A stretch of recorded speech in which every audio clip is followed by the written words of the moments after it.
sahabat keperawatan Polkes Jasa, melalui video ini saya akan menjelaskan terkait tata cara penggunaan laboratorium di lingkungan jurusan keperawatan Poltekkes Kemenkes Jakarta 1. Penggunaan laboratorium jurusan keperawatan terbagi menjadi dua jenis, yaitu penggunaan laboratorium terstruktur dan penggunaan laboratorium secara tidak struktur.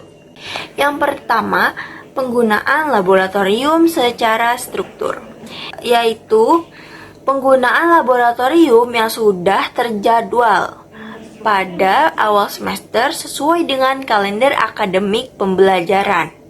Nah, teman-teman semua dapat mengetahui informasi penggunaan laboratorium tersebut melalui papan informasi yang tersedia di depan ruang alat laboratorium jurusan keperawatan. Yang kedua, penggunaan laboratorium secara tidak terstruktur, di mana teman-teman semua bisa melakukan penggunaan laboratorium di luar dari jadwal atau kalender akademik yang sudah ditetapkan. Terdapat langkah-langkah yang harus teman-teman lakukan pada saat menggunakan laboratorium secara tidak terstruktur. Yang pertama, mahasiswa harus melakukan konfirmasi menggunakan laboratorium kepada pengelola laboratorium pendidikan atau PLP jurusan keperawatan maksimal H-1 dalam rentang waktu kerja proses penggunaan laboratorium. Tidak dapat dilanjutkan apabila dilakukan pada hari yang sama dalam penggunaan laboratorium.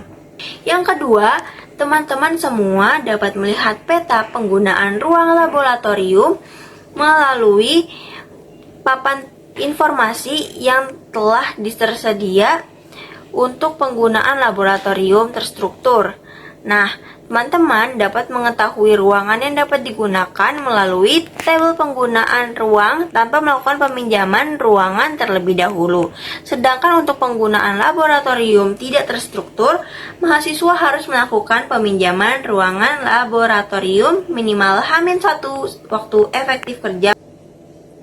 Proses peminjaman ruangan dilakukan dengan mendiskusikan kepada PLP terkait kebutuhan ruangan yang akan digunakan untuk disesuaikan dengan ruang laboratorium yang tersedia.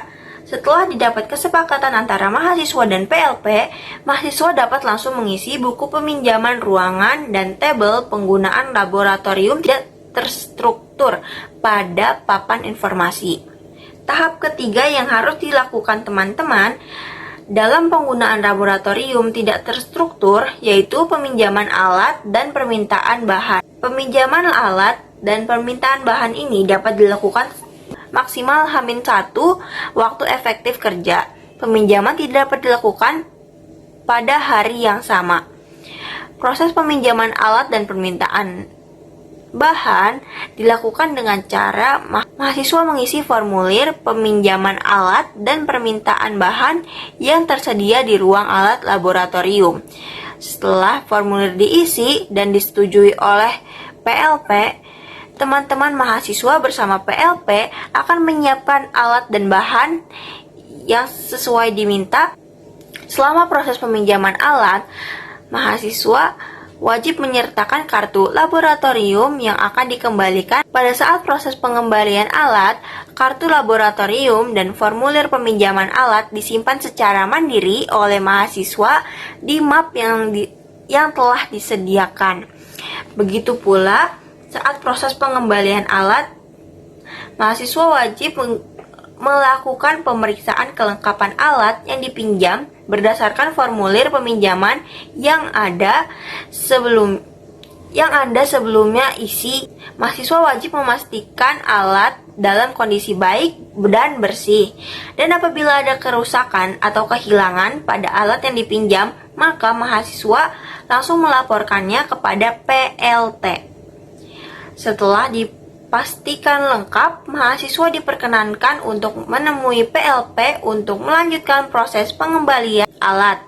Selanjutnya, PLP bersama dengan pengguna laboratorium atau mahasiswa akan memeriksa kelengkapan dan fungsi alat yang dikembalikan.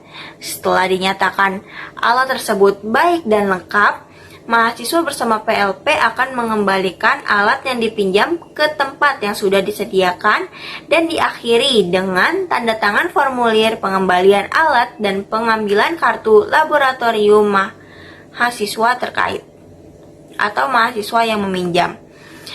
Hal yang keempat yang harus diperhatikan pada saat penggunaan laboratorium yaitu mahasiswa yang menggunakan peminjaman alat laboratorium wajib menggunakan peminjaman loker untuk meletakkan barang bawaan yang tidak digunakan selama proses pembelajaran di laboratorium. Peminjaman loker diawali dengan mengisi formulir online melalui QR Code yang tertera pada setiap loker.